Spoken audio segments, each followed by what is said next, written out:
There are a lot of times where people feel like, oh, I can't do that. And I tell people, don't look at me and think it's not possible. I learned almost everything about running a practice and running a law firm, everything from hiring to dealing with clients to sales to setting up controls. Everything happened within the last 10 years. And I was so bad at being able to convey value. I couldn't get people to hire me for six months, just trying to figure out, like, what am I missing? Fortunately, I had a friend who is this international speaker, easily commands in the high 5 digits, probably now in the 6 digits per speaking engagement. And she helped me, she gave me some clues as to what I was missing and what I was doing wrong when it came to having conversations with people about why it's valuable to choose me. Welcome to the Founding Partner Podcast. Join your host, Jonathan Hawkins, as we explore the fascinating stories of successful law firm founders. We'll uncover their beginnings, triumph over challenges, and practice growth. Whether you aspire to launch your own firm, have an entrepreneurial spirit, or are just curious about the legal business, you're in the right place. Let's dive in. Welcome to Founding Partner Podcast. I'm your host, Jonathan Hawkins. Really excited about today's guest. She's had a pretty cool and diverse journey in and out of law, in law, out of law, and back to law. And we're going to explore all of that. So, and also to other countries. So today's guest is Lenore Horton. Lenore, why don't you tell us about yourself, where you are now, and then we'll dive in. Okay, well, at a very high level, I am about myself. I am from the Deep South. I grew up in Louisiana and Alabama. I am an HBCU grad. I went to Howard University for undergrad and law school.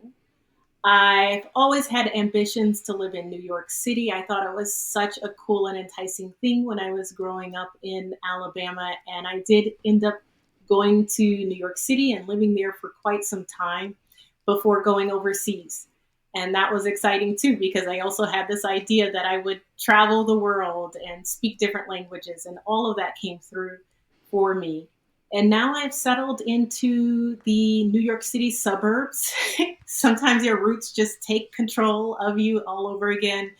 And so I find myself back in the suburbs and really enjoying it, this time in the north, outside of New York City. So I live in Montclair, New Jersey, with my family, and I am a 4 times founder of businesses. And right now I'm realizing 2 of them. One is a law firm and one is a corporate training company where we provide trainings to other businesses.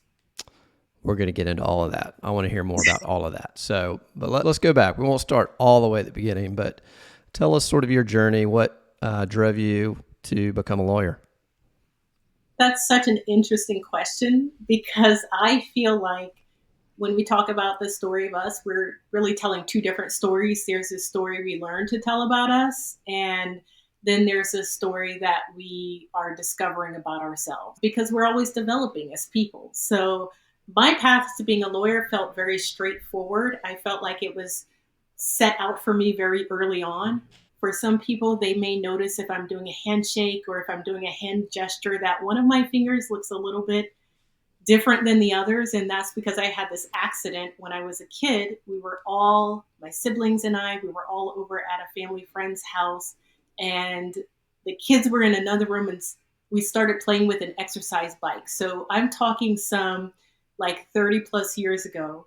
And I happened to put my finger inside, and it nearly cut off the tip of my finger. Oh my gosh. Well, suddenly everybody's staring at me, and the adults are staring. They have this intense look of horror on their face. It's a little unsettling as a kid to suddenly have everybody stop and stare at you, because it's nice to have attention, but also it's a little disconcerting to have that much attention. And that's because they were looking in horror at the blood. Well, I go to the ER with my dad, and apparently I spent so much time arguing with the doctors around whether it was truly necessary to suture. I think we could handle it with band-aids, just strategic application of the band-aids. You don't need to bring those needles anywhere near me. And so at some point they turned to my dad, I think after about 45 minutes, as the story goes, where they said, look, we're going to have to strap her down if she doesn't let us do this. And so that's when he declared that I would be either a lawyer or a politician. I didn't know what it meant to be a politician, but I had a sense of what lawyers did because he watched Law and Order every night. So that kind of decided my path. I had this vision of myself growing up to be a lawyer, and it became true. That's a cool story. I don't like the finger. That gives me a little, I get real queasy over that kind of stuff. But all right, so you go to law school, and then did you go to big law after law school? Did you go to New York? How did you end up in New York, and what were you doing there? Oh yeah, I had a clear vision. When I was in high school, I had this poster sent to me from Columbia University where it had just a New York City skyline for the majority of the poster and Columbia at the bottom. I cut off Columbia and then just put the New York City skyline on the inside of my closet because we couldn't have posters on our walls at home. And so I had that up. Talk about having a vision board very early, but I wanted to go to New York City and I wanted to be a big time fancy lawyer at a New York City law firm. And that ended up being true. You know, I had this vision of me, heels on the pavement of New York City. I didn't go right away to New York for law school, but I did end up getting there eventually. And I started out at White and Case, first as a summer associate and then as an associate doing white collar crime, embezzlement, RICO, securities fraud. That was my focus in the beginning. A little other interesting, flavorful things in there, but that was the primary focus as a white collar litigator. I love the stories of the vision and achieving the vision. That's so cool. I love you had the poster in your room. I love it. So you start out big law, you're doing, some big cases, probably really sophisticated things, and, fill in any gaps you want. But at some point, you step down from your firm and you sort of went the next step of your long-term vision, and that was to live overseas. So sort of take us through that journey from where you were to going where you went and sort of how that came about. Yeah, there were definitely a few steps in there. After White and Case, I went to go work at Schulte Roth and Zabel, and there we did more representation of hedge funds, private equity firms, still solidly in the white collar space, but it was different. It was very interesting. I felt like I learned so much there, especially working with the type of clients that we had, also some private client work. And then from there, I left and I went to back to law school. I knew that based off of the relationship I was in, the marriage that I was in at the time, I was going to go overseas eventually. And as part of the next steps in the decisions that we were making as a family. And so I could read the tea leaves in terms of what was happening. And I felt like the next best thing for me to do after leaving Schulte was to go back to law school, and I got a master's of laws, an LLM in international law and justice. And after doing that, I taught there for a semester, and then promptly we went to Monaco. That's cool. So, I talk to a lot of young lawyers. I'm sure you have to, and they get real worked up about, choosing their path immediately out of law school or sometimes in law school. I got to decide now what I'm going to do forever. And you really, it's good to have some idea so you have somewhere to go, but you can always sort of pivot and shift along the way. And you did that. So you started out white collar defense, then you moved to some other, hedge fund, whatever type work, private client work.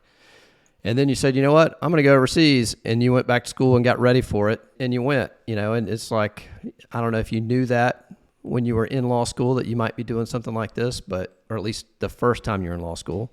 But, it's sort of, you can pivot, you can do different things. And I know you've done some other things we'll get to, but so you moved to Monaco. What did you do over there? Were you practicing law or were you doing something else? Well, I tell people when I was in Monaco and then where we moved after that, my principal job was to be a good wife. That was my job. So I referred to myself as a stay-at-home wife, and some of my friends would say that's not really fair. You were writing and publishing important articles on international criminal law, which is true. And I was teaching at a law school overseas, which is also true. But I did feel like my principal role at that time when you move overseas is to help settle the family and when you're the quote unquote trailing spouse, which is what I was. So that really felt like it was my focus. And I think in some ways it touches upon what you're talking about in having an idea, because you could see I had a very clear idea, a clear path that involved me being in a specific city and me being at a specific type of firm in a certain type of role. And as much as I like the idea of traveling and being overseas internationally, it definitely was a pivot. And so I'm a big believer in embracing what's coming. You've got to focus on the future and take action towards that next step. If you spend too much time looking in the past, you miss what's happening right now. And so I very much did that. But at the same time, I'm not going to lie to people. It was a little bit unsettling because it wasn't the quite how I imagined it to be. I think I learned some important things during that time, and part of it is no one thing is everything, right? I do feel like in the early decades, in the first decade, I would get hung up on things. I need to know my major. I need to amateur this course. I need to make law journal. And while I do agree that some of that was absolutely necessary to realize the path that I had for myself, the idea that I could only have what I wanted through one path was something that I was wedded to. That's not really true. And so you don't make law journal, that one thing is not everything. You don't amateur a course, it's not everything. You do horrible your first year, and so nobody's really looking at you for OCI your next year. That's not the whole world. It really isn't. If there's anything we know about the US, we're the comeback nation. You could come back from anything. Yeah. I'm not going to go into particular scenarios, but Yeah. let's just put it like that. You could come back from almost anything in this country. So take us back. What was it like? You'd been in law firms, probably working really hard, like you in the firms. What was it like to step away, I guess, back to law school and then to a different country? So, like you said, you sort of left that path. What was, how did it feel at the time? Were you excited about it, or were you? Oh man, it was exciting, and it Okay. was just I felt fancy. I'm not gonna lie. It was exciting. I felt fancy. I felt like, wow, this is the dream. I also felt a little bit like, well, what else is there? You know, what is the more?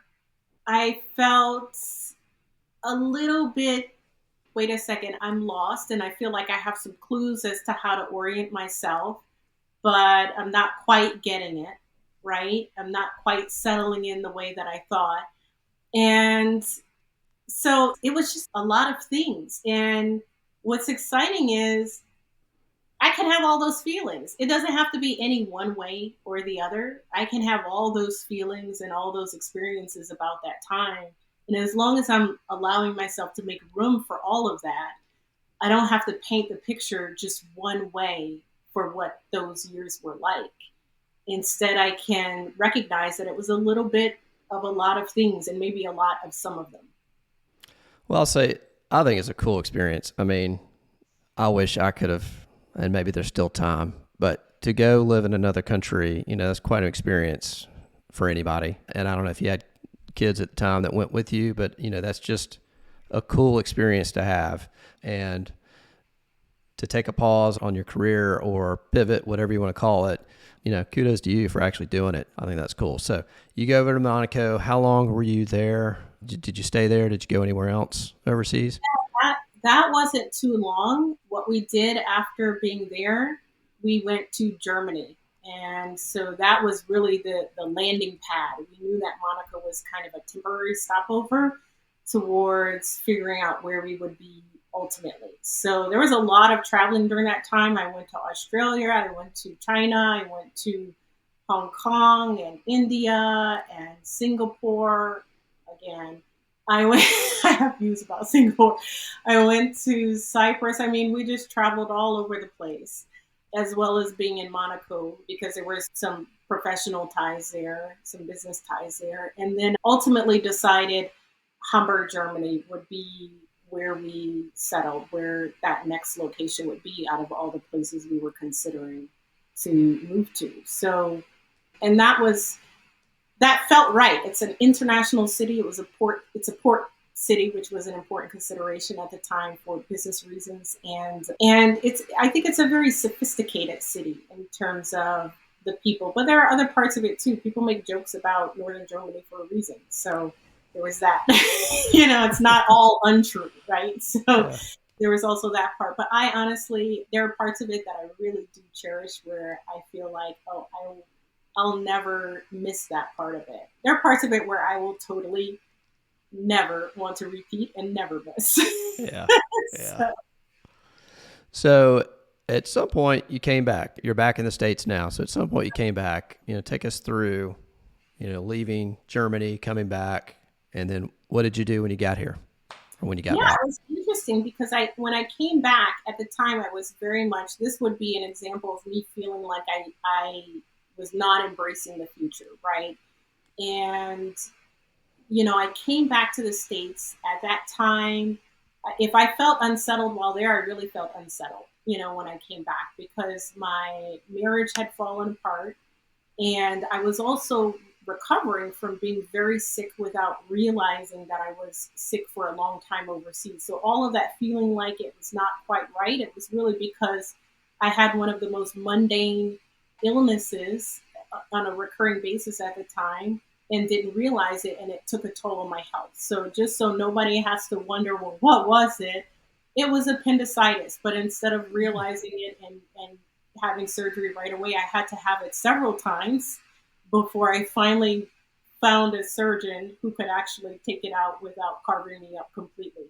So that was, that took a toll on my health, having to go to the ER and have so many surgeries just for something so simple, and then also being sick for so long and not realizing it. So I come back, my marriage is disintegrated, my health is needing to recover. But I also found that, you can come back from being gone and what felt like places of home don't feel like home anymore. And that's what I was experiencing. I think also anytime someone has a significant change, especially around a relationship like that, your sense of identity shifts a little bit and the way people are around you shifts. So there are people who I thought might be there as friends that weren't really showing up as friends, which now I see is so much, that was such a gift for me. But in the moment, it doesn't feel like a gift. I'm feeling like, well, I'm coming back home, I'm sick, and I'm, divorced and or will be divorcing, and I need my people around me. And you're feeling like, well, the people who I thought were my people are not my people. And but I also feel like that was the path to where things are now. In some ways, I wonder, could I have all that I have now if I didn't go through that? Because it gave me an opportunity to say, well, forget about what your life looks out like on the outside. How does it feel on the inside? How is it that you didn't see that the people who were around you were like that? Did you not see it? Or did you choose to ignore it? Right. And it really set me on a stage of saying, what is that life I really want to have? I've done it before, right? With the poster and the vision, and all of that got realized. But now it was more of a question of not what do I think I want, but what do I truly want? Right? You're a kid in college, in high school. You have an idea of what you want, but do you truly know? You have to get out there and experience things. But now I had experienced some things, and so I felt like I was in a much better place to say, you now know what you want in your life. You've had a chance to try some things and experience some things. And so now go and first get clear on what is it that you truly want, and then go get it. And I feel like that's what I've done. It's funny how adversity or, just going through tough stuff, it really, it sort of sucks at the time, but it can give you some clarity at the end of it to really, like you said, figure out what you really want, not what you think you want. So true. So very true. So you make it through all of that. I don't want to dig in too deep there, but you went through a lot of mental and challenges, whatnot, when you came back for a variety of reasons. Um, and so, did you go back into law, or what did you do in terms of your career? Well, at that time that I came back, I really just didn't think about. I thought to myself, I don't want to work now, and well, really, what I thought is I can't work right now. What I really was experiencing was an enormous amount of privilege coming back to be able to say that it was an option. Right? Plenty of people have things happen to them where not working is simply not an option. So what I decided at that time was I definitely need to keep busy. I'm the kind of person where I will find things to do. You could stick me in a desert and I will find a way to, yes, I might relax and enjoy myself, but eventually I'll find a way to keep busy. And so I, I didn't do anything at first, to be honest. And then I realized I had invested in this company that just was not doing well. It was not getting off the ground. And I said, you know what? I'm never going to get any money out of this thing unless something happens more positively. So why don't I make an offer to get involved in the company and do what I can to help it go to market and then just get out. And hopefully by that time, let me give myself some 7 or 8 months. And hopefully by that time, I'll have a real sense of what I really want to do after that. So that's what I did. I was an investor, co-founder in this company, worked on getting it to market. And that experience, not from the private equity side, but from the funded startup side, seeing what that was like just sparked something in me when it came to what I want to do next. And I think the part of it was it felt so shocking how hard it was to get a law firm to help us where I was not the primary contact. So we're talking 2004, I was about to say four, 2014, well, 2013. And so 2013, a lot of firms, they were not working with lay people if they were working with a business. They were working with in-house general counsel.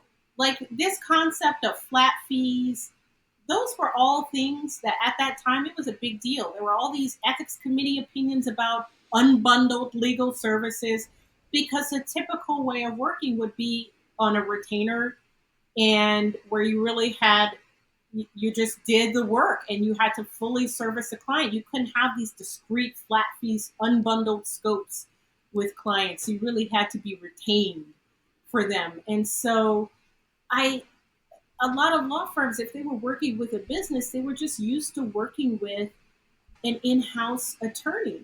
And so when they had to talk to a non-attorney, their ability to explain things was so limited, right? They were either talking to someone who had grown, like this was just all they did. They might as well have been an attorney, or they were an attorney. And so I was kind of shocked at how hard it was to get people to tell me estimates for the work, to really have people explain it to my co-founder where I didn't have to be in the room all the time. And so I thought, you know what? This is an underserved market. Clearly, I think this is what I want to do. I want to set up a firm where it's not so freaking hard for a smart lay person to be served if they've got funds. It's interesting the insights you learn from the different experiences. So, you became the client basically, and then you're on the client side.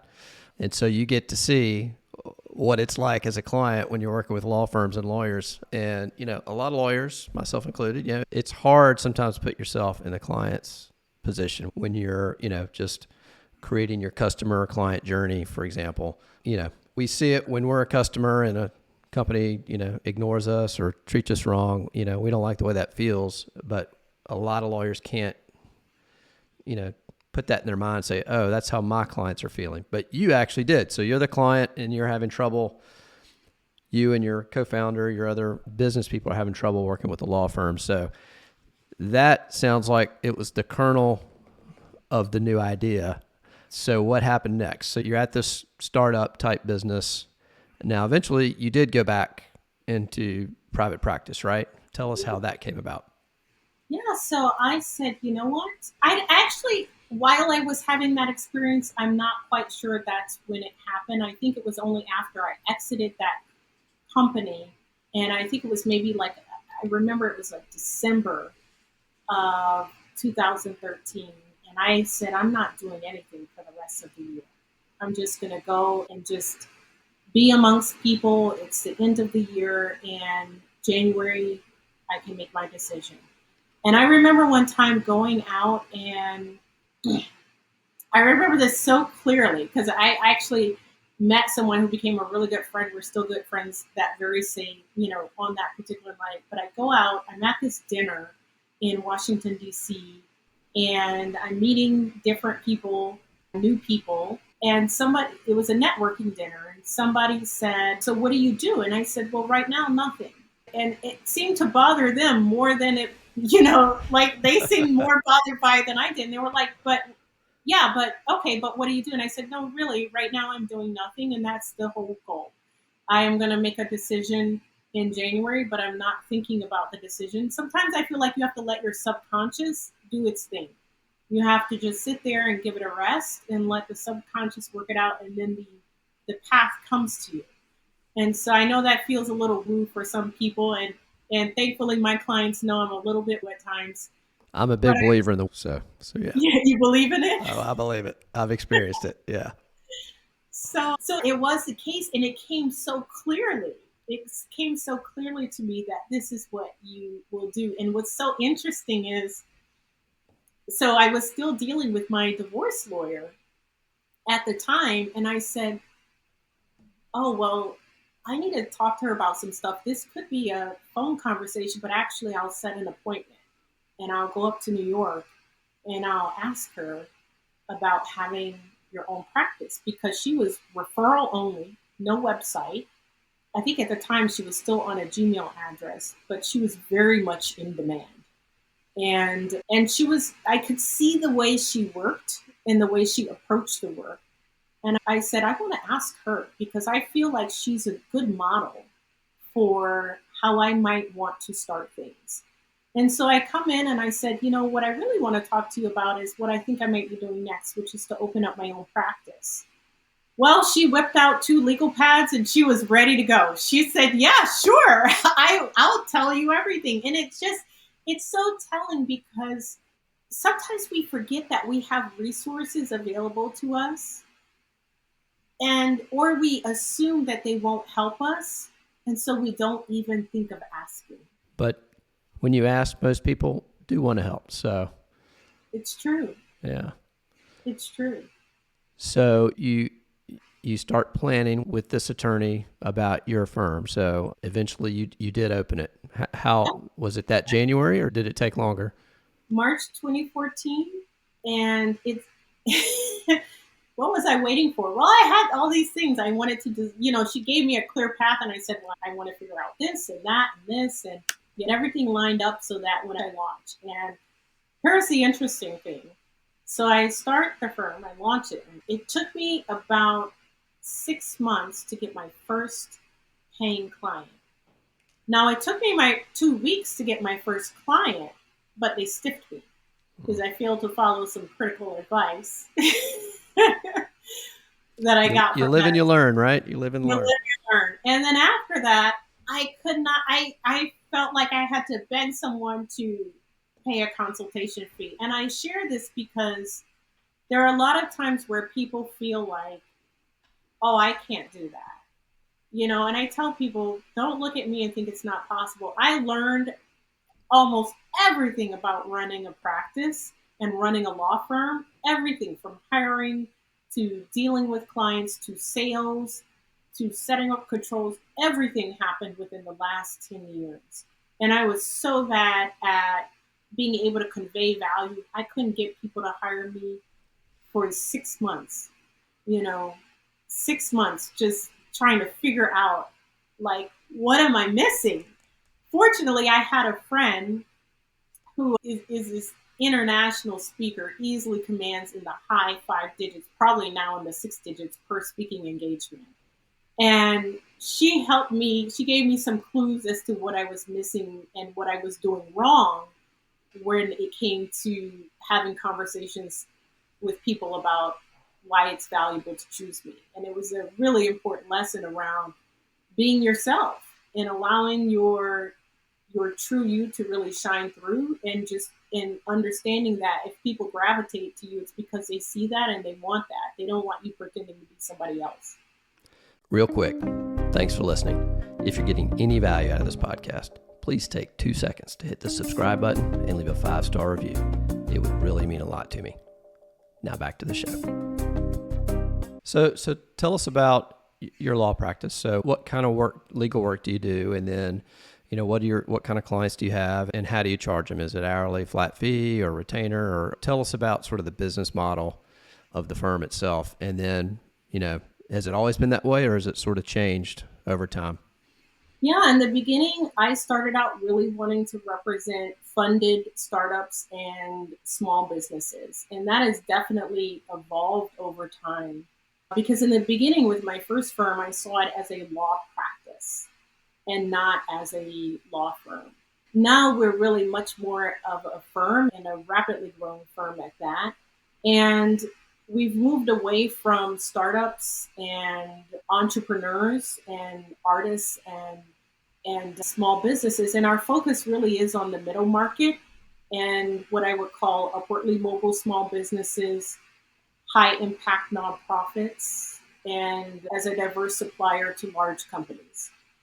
So it's quite different, but I also feel like it's an evolution. As we've grown, we've also seen some of those clients from that law practice continue with us, and they grew along with us. So some of them who started out as, a side gig where it became their full-time job after being fired, and then they grew it into a business, and now they're a prime contractor on government contracts. We've evolved with them over time as well. And so that growth and that evolution, that's where we have our ideal client now, at least for the law firm. That's a very sweet spot for us. And I think similar to what I was dealing with then at that time, I see the middle market as probably one of the most underserved markets when it comes to legal services and legal advice. So you mentioned the growth of your firm. So take us through that. So I guess I think I heard you right. You started your firm about 10 years ago, and then it was just you, I assume. And then how has it grown? What kind of people and support do you have now? Yeah, so in the beginning, it was a law practice, and I had some support staff over time after a few years. And then I realized this isn't working the way I want. I need to take this from a job that I like, a freelance with support, and turn it into a firm. And I have to tell this story because I tell it to people all the time when they talk about starting their own firm. Right when I made that decision and designed a 2.0 version of it, I got an offer to be a partner at a law firm. And it would solve all the problems. The very design that I was thinking of was so similar to this already established law firm, Am Law 200 law firm, that was asking me to come as a partner. So I said yes. And that's the interesting thing. Sometimes we are ready to do something that's really big in a breakout, and then something comes along that makes us feel like it will solve all our problems without taking that next action that we were thinking we had to take. I'm not saying it was a wrong move to go to be a partner at that law firm, because it was a good 3.5 years in a sense of developing myself professionally and my concept of how I wanted to be of service to others. But at the end of the day, if you want to have your own business and you want to grow it to a certain degree and have it established in a certain way, there's no amount of going and working for someone else that's going to satisfy you. You want to see your vision realized. And so eventually I recognized you've got to leave here And it was actually a very pointed question a business coach said. They said, there's something that you could do right now that would catapult you to the next level, but you're too chicken to do it. And he said, what is it? And instantly the answer sprung to my mind. You have to leave this firm. And I knew it to be true. Now, it took me about 7 months before I took action on that because I was still resisting, but I did. And so 3 years ago is when I left that firm and started Horton Legal Strategies, PLLC. Wow. That's pretty cool. I mean, if you start to look back, you've got all these pivots and all these changes that have led you to where you are. They all probably influenced and contributed to what you've been able to do the last 3 years with your law firm or your second iteration of your law firm. But again, a lot of attorneys get scared. Said, I can't pivot. I just got to stay where I am. But you're living proof you can, and maybe you should. If you got the feeling, maybe you should, and see where it takes you. And so, this might be, I came across a post of yours on LinkedIn, and it's something about not taking a consolation prize. And maybe this is part of that story, or maybe not. But why don't you explain that post a little bit? Yeah, it was, it's so funny because I'm going to tell you the story. There are some people who say, well, you should have done it and you could have just marketed that even further for yourself. But so I was at this firm. I'm a partner. I'm at an AmLaw 200 firm. I've got more partners than I know, right, personally. And it felt good. It felt like, okay, remember when you were that kid in Alabama and you wanted to be a partner at a fancy New York law firm? Well, here you go. A partner, really, at a fancy New York law firm. Well, here you go. And so I had this idea of servicing clients where you serve as an outside general counsel, as a fractional general counsel. And to me, I felt like I kept hearing that term, but then when I would ask some basic questions, like, well, how many employees does a client have? What's their revenues? Where do they plan to be in a year? What about 5 years? This outside general counsel wouldn't know the answers. And I thought, well, if you were an in-house general counsel, you should be fired if you don't know those answers. And, by that time I had developed this concept for serving as general counsel. And I thought, this should be a practice area. Like back in the day, entertainment law was not a practice area. Nobody recognized it as one. It was a matter of contracts, intellectual property, and it was situated within a particular industry, but people didn't see it as a practice area. And I feel the same way a little bit about fractional general counsel services and chief legal officer services. Eventually, people will recognize it as a practice area. So I wanted to set up a practice area around that. And at first it was, yeah, sure, that sounds great. And I put together a briefing memo on it, just like a positional memo. How would we position this? Who are potential partners? Who could be part of the practice area? All these different things. You've got to make your case. And everything's looking good to go. And then I get this call after all this effort, after all this encouragement saying, oh, sorry, it's a no-go. It's a no-go. And I gotta lie, I was pissed and they knew it. Okay. I believe it. Dealing with the bureaucracy. So heated. It was kind of a series of incidents. This one, I was upset. And so, and I'm the kind of person when I'm upset, I'm not necessarily a railing upset. It's like you get scared when I get quiet. You stew. You got the stew. So I was pretty heated and, but I also try not to, I try to step back and not be reactionary. And I said, all right. They said, well, look, they called back. You know what? We have all these different practice groups with no chair. Choose any of them. And I was like, don't you want people who really want to be a chair of that practice area? So I did take a look at them and I said, what's most closely aligned? And there was a corporate governance practice group with no chair. And I said, that's probably most closely aligned with it. And I said, well, this looks like it would be the most appropriate practice group. Well, so So they said, okay, great. Yes, we think you'd be perfect for it. And by that time I had done quite a few initiatives on my own within the firm that they really liked. And I think to this day, they still have in place. And then I was like, okay, great. Hang up the phone. And I'm just thinking, no, this just will not do. This will not do. It's not, you can't do it. So I tried to sleep on it. And then the next day I said, you know what? I can't. I can't. And because I did feel like it was a consolation prize, it was not the true vision that I had. And,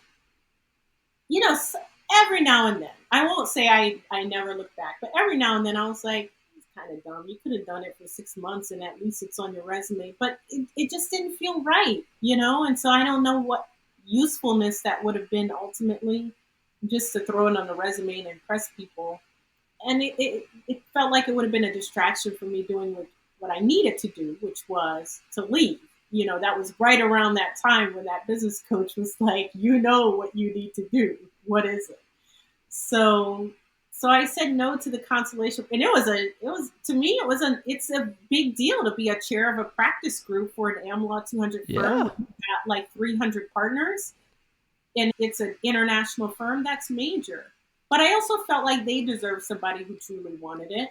And I wouldn't have been a good fit if knowing that I didn't really want it and that it felt like it wasn't going in the direction I truly wanted it to be. Well, I'll tell you, I mean, that takes a lot of courage. I mean, that was a big trophy, a sure thing, some prestige, all of that. And you said, you know what? I don't feel it in my heart. I'm leaving. I'm going to do my own thing. That takes a lot of courage. So kudos to you on that one too. So you went out, you started your firm, Horton Legal Services. You've got that going, but you've also got this other, you're an entrepreneur at this point, I can tell. And you not only did you start your law firm, eventually at some point you started a non-law firm type business. Tell us about that. Is it a legal training studio? Yeah, so not at some point. So we have Horton Legal Strategies, and I intentionally chose strategies instead of services because I felt like that was missing from a lot of what the middle market needed was strategy. But at the same time that I started the law firm, I started a second business that's not a law firm, legal training studio. And the point there is you can't always be in the room. And if you're dealing with non lawyers, they need to be educated. Now, remember how I said that there's two stories you're telling when you tell the story about yourself? It really is only about the last year, I would say, where I've started to understand there was something about that story with my dad that has played a role my whole career that I didn't realize until recently. And it's a big part of why I feel so impassioned to educate businesses and executives and managers around legal issues so that they have a better relationship with their legal matters and with the lawyers they choose to work with. One where you're agnostic about who they choose as a lawyer or whether they choose a lawyer at all. So I feel like a lot of firms approach it where we should be the lawyer or you should have a lawyer handle that. But my dad, he was a single father to 5 kids. And one of the things that he did that was part of his passion was real estate. And so, in addition to working his corporate job, right, he would look for houses in communities and he would check out the ones that looked run down and he would look up information about them and he would pay the fines, pay the taxes, pay these bills, and then eventually he would quiet title them and start fixing them up and he would rent them out, oftentimes to single mothers. People don't realize how hard it was to rent property if you were not married, to have bank accounts if you were married and maybe wanted to leave your spouse, right? Things like that. So he would fix it up and rent out these properties. And he hired a lawyer to help. But at some point, the lawyer said, you know what? You really can't afford me to keep working on this for you, right? Why don't I teach you how to do this yourself. And so that lawyer helped him learn the law around the issues that he was dealing with so that he could better serve himself and his family. And it turned into such a deep friendship that when my dad passed away, he was so choked up he could not deliver the speech. He gave it to us to read, but he just did not feel like he could deliver the speech. He knew when we read it, we could see just how deep the relationship is in terms of how much he knew about us. My dad must have talked about all of us to him ad nauseum, considering how much he knew in the dreams. He even knew that we were scared about his spiritual beliefs, and he reassured us around that. It was a really beautiful and touching note, but to understand that is the at the end of the day, being willing to share knowledge and not worried about how it might impact you financially because you want to be of service, it did so much for us as a family in terms of being supportive of my dad, who was, I mean, think about it. You're a Black man in the South at that time in this country, single father to 5 kids. It was not easy, and there were times he faced outright, flat out discrimination, but he just never really talked about it very much, at least to us. And he forged this relationship with somebody who was willing to say, I will help you. I will help you in any way I can to overcome this. And that's, I think, part of why I feel so impassioned to say, just teach people so that they have the tools and they can make the decisions about whether they want your help to implement it and to be accountable, or if they want to do it on their own. Because for the people who really want you, there's no amount of teaching and DIY that will satisfy them. They will end up coming to you anyway. And for the people who do it on their own, that's a testimony to how good your stuff is. So just go ahead and give it to them. And so your father sounds like a remarkable man. And so there was a spark there, along with some other sparks that led you to the legal training. So who are sort of the customers of Legal Training Studio? Are they the business owners or executives So at the businesses? yeah, so we make Legal Training Studio available as corporate training for clients of the law firm. We give them complimentary access if they come on retainer with us at the law firm. So that's the level of training that we have. We want it to be sufficient for corporate training purposes around various legal issues. But we also understand that our audience will primarily be non-lawyers, and we want to make it accessible for people who are trying to understand and learn it. Now, this is, again, for corporate training, but it has to be accessible. So we look for ways to make it fun, make it easy for people to learn. I'm lucky to have experience with online training. I'm even more lucky to have people close to me who are deeply experienced in online trainings. And so we set this up in a way where people really are able to take the information and implement it. I love it because, for example, if we are in the law firm talking to a client about something and we've already done training about it, we'll remind them, hey, this is something you can give your team to help them implement what we're talking about, where you don't have to go and repeat everything to them, right? Or where they can have a separate space to come and do a workshop, a live workshop with us and ask questions without having to get charged as if you are in a direct attorney-client relationship like that. So we're now actually, as of next month, we'll be making Legal Training Studio available to the general public at large, not just to our clients. And I'm super excited about it because when I say next month, I mean July. I don't know when you're going to publish on this. So I mean July. And, the exciting part is I think it's accessible for, are you thinking about starting a business, or do you have an established business where you've got maybe like a team of 10 salespeople who need to understand these concepts around sales conversations and the legal issues that go into them, right? Especially relevant now considering some of the FTC activity out there around advertisements and promises and sales conversations. So that's the level we're on. It's easily accessible for a variety of people. So that's really cool. So a couple questions about that. So, how do you price it? What's sort of the pricing mechanism for folks, whether they're your clients or non-clients? And then where is it hosted, or what's the delivery mechanism? Is there a client portal where they can access the library? I'm curious how you've sort of designed it. Yeah, so Legal Training Studio, it's complimentary for clients of the firm who come on retainer. So that's something that's just a benefit for being at the law firm on retainer as a client in that way. For those who are not at the law firm, we have programs that will be introduced that allow you to do a one course where you purchase access to one course and you take it online, all the way up to deeper programs where we're basically helping people set up their own legal department without using the firm. How do you find the people? How do you set a budget that lasts a year that's realistic?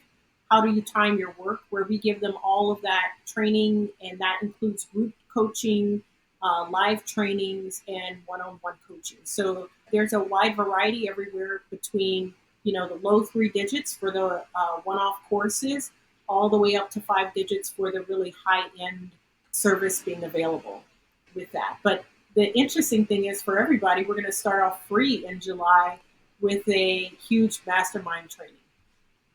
That's really cool. I love when law firm owners are innovating. And I would say this is innovative. Most firms aren't doing anything like this. So I'm going to be really interested to check in with you over the next, 12, 24 months to see how this thing's taken off. I think that's really cool.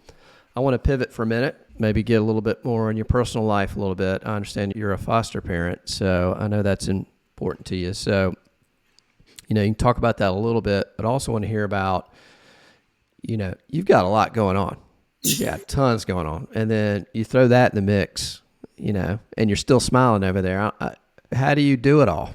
Sleep deprivation. No, I'm just kidding. So yes, we're foster parents. I think this is our 6th year as foster parents. It's been pretty active with the pandemic happening right as I got licensed, when I was first licensed, and it's been a pretty good clip since then. But we do see our days sunsetting soon as a foster parent, probably sometime, next year. And that's fine because we've got a 14-month-old right now, and also we've got 5-month-old twins. So wow, that's a lot of work. That's a lot of work. I've got twins, and I know they're older now. They can take care of themselves. But yeah, that's a lot of work. Yes. So wow. It's so interesting because this too is a story. Like you said, we're pivoting to the personal. That too is a story. It's a story of resilience, of having a vision that you wanted to realize, of overcoming the obstacles. I tell people having a family with children is something I've been trying to realize for decades. This is a decades-long quest. And there were definitely times in there where I said, well, maybe I can convince myself that this isn't what I really want. I have to say that definitely happened at times where I thought, well, do you really want it? And that was really all about just simply having the obstacles come up and feeling like, well, I'm not so sure I can overcome them. And so questioning what you desire is a great way of avoiding questioning what you desire is a great way of having to avoid doing the work and facing the fears of failure. So I, now it feels wild and crazy. I'm in my mid 40s and closer to 50 than 40. I actually now realize, now remember. I won't tell anybody. And it feels wonderful. I have this crazy young family. I have an amazing partner who is also a professional. So we're both professionals with demanding careers. And I've got 2 businesses. So how am I still smiling? And you know what? I was talking to somebody recently about this. They asked me if it was harder with the firm. And I said, actually, I find it easier. I thought I would feel overwhelmed, but really it clarifies. it creates focus around what's truly important and what's needed. Like a lot of new firm owners will find ways to keep themselves busy, but what are they keeping themselves busy with? Same thing for business owners. This is why I like representing the segment that I do, because as you elevate and you get into that middle market, that you've got to be focused about how you spend your time and what you allow yourself to be distracted with. And so, in many ways, I feel like it became easier because I had a clear understanding what's important, what's needed, what's useful, You and know, what we love. another question. So there was another post you did, and maybe this plays in it too, which I love and I want you to expound on, but I'll call it the do it ugly post. You said, just do it ugly. What do you mean by that? I have feelings about the do it ugly. I get it and I agree.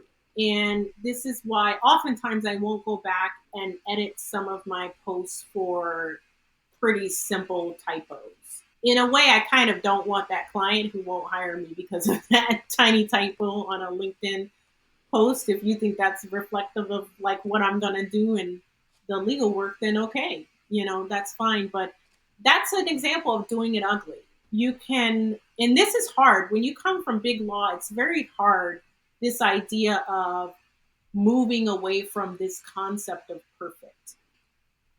There's a time and a place for making sure everything is tight and buttoned down. But then if you let that carry over into the unnecessary, you're just not going to get to where you need to go. And also, a lot of people are not paying attention to it. They're not paying attention to it, and they're far more forgiving than we assume. Do it ugly, I sometimes say cringe because sometimes when we do things ugly, we're not willing to give ourselves the recognition for what we accomplished. We don't want to highlight it. We don't want to count it as a win. We don't want to celebrate it. We don't want to talk about it. We don't want to share it because we have in our mind that critical part around how we did it and where we felt like it could have been better. So do it. Yeah. Lawyers, perfectionism is a problem with a lot of lawyers. I mean, it's for who knows all sorts of reasons, but it is a common problem, I think, with lawyers. So we've been going for a while. I want to be respectful of your time, but I do want to hear, what's the long-term vision for your firm, for your business, for whatever? Where do you want to be, 10, 15, 20 years from now? Oh. And I ask because when you're a kid, you knew you had that poster. You knew you were going to New York. So Yes, is there a poster up now? What's down the road? there is. This is scary. I don't know if I've said it. I've said it in different groups and forums, but these were all closed. Nothing that would get posted out there in the public forever. But do it. So, in the spirit of do it, I will say that the long term vision is for Horton Legal Strategies. We will be a force and a leader when it comes to how the middle market is serviced as fractional general counsel and fractional corporate counsel services. I think there's so much more we could be doing in terms of approach. I think it's so easy to give budgets for clients, to give updates that go beyond itemized invoices where it really clarifies what's happening, what's coming down the pike. We're going to see more of these companies realize that an external legal department is the solution or the largest part of their legal solution while they focus on the thing that they're really good at when it comes to their internal staffing. And that means that firms have to level up. And that means that there needs to be a leader in how that's done. And Horton Legal Strategies will be that leader.